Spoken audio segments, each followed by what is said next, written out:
Puji Tuhan, selamat pagi jemaat GPDI Situbondo sekalian dimanapun berada. Selamat berjumpa kembali di dalam menu sarapan pagi hari ini. Pagi hari ini saya akan berbicara tentang transformasi Roh Kudus ya saudara ya.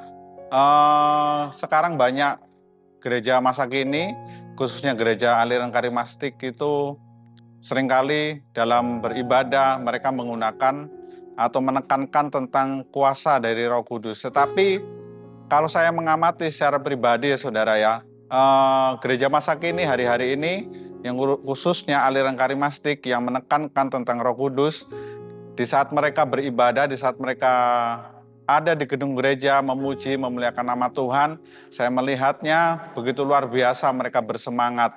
Tetapi apa yang terjadi di dalam kehidupan mereka sehari-hari tidaklah seperti apa yang terjadi di dalam keadaan di saat mereka beribadah kepada Tuhan di gedung gereja.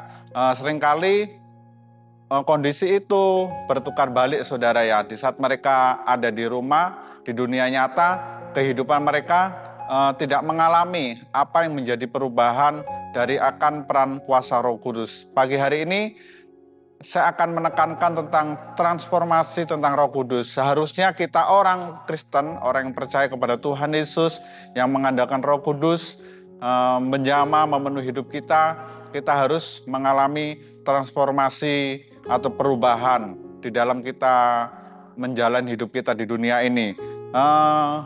Transformasi tentunya itu membawa seseorang mengalami suatu perubahan yang lebih baik. Demikian juga orang yang mengalami kuasa dari Roh Kudus juga akan mengalami transformasi kehidupan Roh Kudus yang nyata di dalam kehidupan mereka sehari-hari.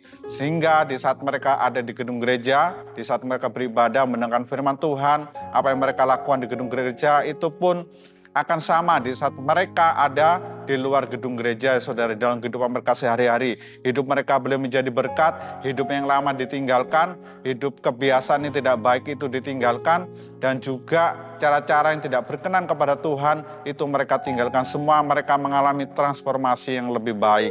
Nah, di dalam firman Tuhan, murid Tuhan Yesus, salah satu murid Tuhan Yesus juga mengalami transformasi yang luar biasa. Saya mengambil contoh, salah satu murid dari Tuhan Yesus adalah Petrus. Sebelum dia mengalami atau dijamah oleh Roh Kudus, kita tahu Petrus ini membuat sebuah kesalahan. Yang pertama, pada waktu Tuhan Yesus akan ditangkap oleh para prajurit dan para imam-imam waktu Tuhan Yesus dihianati oleh salah satu muridnya yaitu Yudas Iskariot.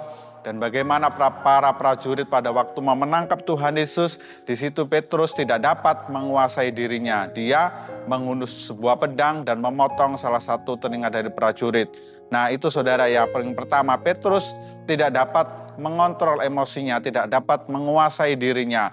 Yang kedua, apa yang dilakukan Petrus sebelum dia mengalami dari transformasi Roh Kudus, transformasi akan kepenuhan dari kuasa Roh Kudus. Yang kedua adalah Petrus menyangkal Tuhan Yesus. Tuhan Yesus mengingatkan kepada Petrus sebelum ayam berkokok 2 kali, maka dia akan menyangkal Tuhan Yesus 3 kali. Itu terjadi pada waktu Tuhan Yesus diadili di depan para tokoh-tokoh atau imam-imam kepala agama orang Yahudi pada waktu itu. Petrus menyangkal, tidak mengakui kalau dia adalah murid dari Tuhan Yesus. Itu apa yang dilakukan oleh Petrus sebelum dia mengalami kepenuhan dari Roh Kudus. Setelah Petrus mengalami transformasi Roh Kudus, dia mengalami suatu perubahan yang luar biasa ya saudara ya. Banyak perubahannya, tetapi saya hanya mengambil satu hal perubahan yang signifikan. Pertama kali setelah Roh Kudus dicurahkan di loteng Yerusalem, murid-murid dipenuhkan oleh kuasa Roh Kudus. Yang saya akan bacakan merupakan sebuah kisah di dalam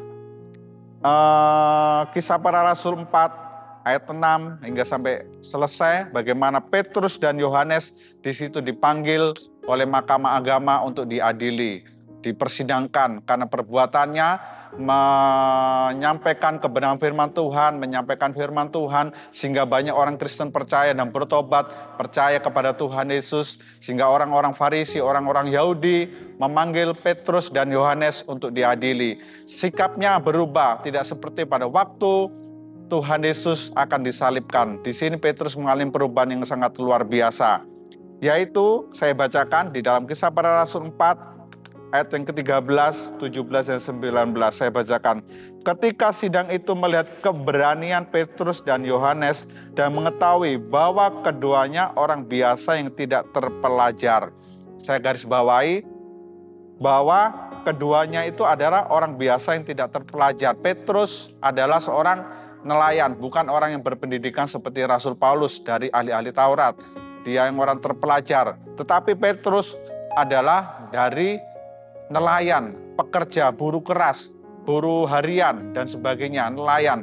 Dia tidak berkecimpung di dalam orang-orang berpendidikan. Tetapi di sini dikatakan, pada waktu sidang itu berlanjut, dikatakan bahwa keduanya orang biasa yang tidak terpelajar. Mereka mengetahui bahwa keduanya ini orang biasa, Petrus dan Yohanes orang yang tidak terpelajar, tetapi dapat menjawab dan menerima sidang itu dengan baik.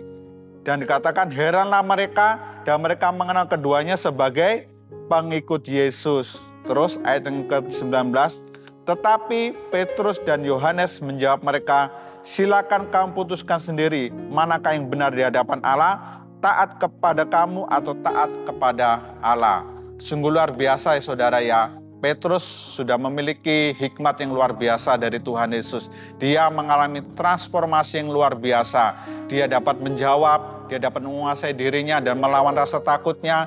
Dan dengan hikmat dari Roh Kudus, dia dapat menghadapi sidang itu dengan baik. Dan dia berkata, lebih baik dia menurut kepada Allah daripada menurut kepada manusia. Petrus sudah tidak menyangkal diri lagi, dia tidak emosi lagi, tetapi dia menjawab semua itu, membuat orang-orang pada waktu menyidang dia, Petrus dan Yohanes menjadi terheran-heran apa yang menjadi kemampuan dari Petrus dan Yohanes. Demikian saudara, dalam kehidupan saudara dan saya, mari kita mengalami Roh Kudus itu bukan hanya di gedung gereja saja, tetapi transformasi Roh Kudus itu nyata di dalam kehidupan kita sehari-hari. Perubahan itu nyata. Nyata hidup kita menjadi berkat bagi banyak orang. Nyata kita bisa mewartakan kabar kesukaan dari Tuhan Yesus kepada orang-orang yang belum percaya kepada Tuhan Yesus Kristus. Perubahan yang tidak baik menjadi baik dan sebagainya, itu akan alami. Kita mengalami transformasi Roh Kudus dan itu nyata di dalam kehidupan kita. Puji Tuhan. Tuhan Yesus memberkati saudara, memberkati kita semuanya. Terima kasih, Tuhan Yesus memberkati.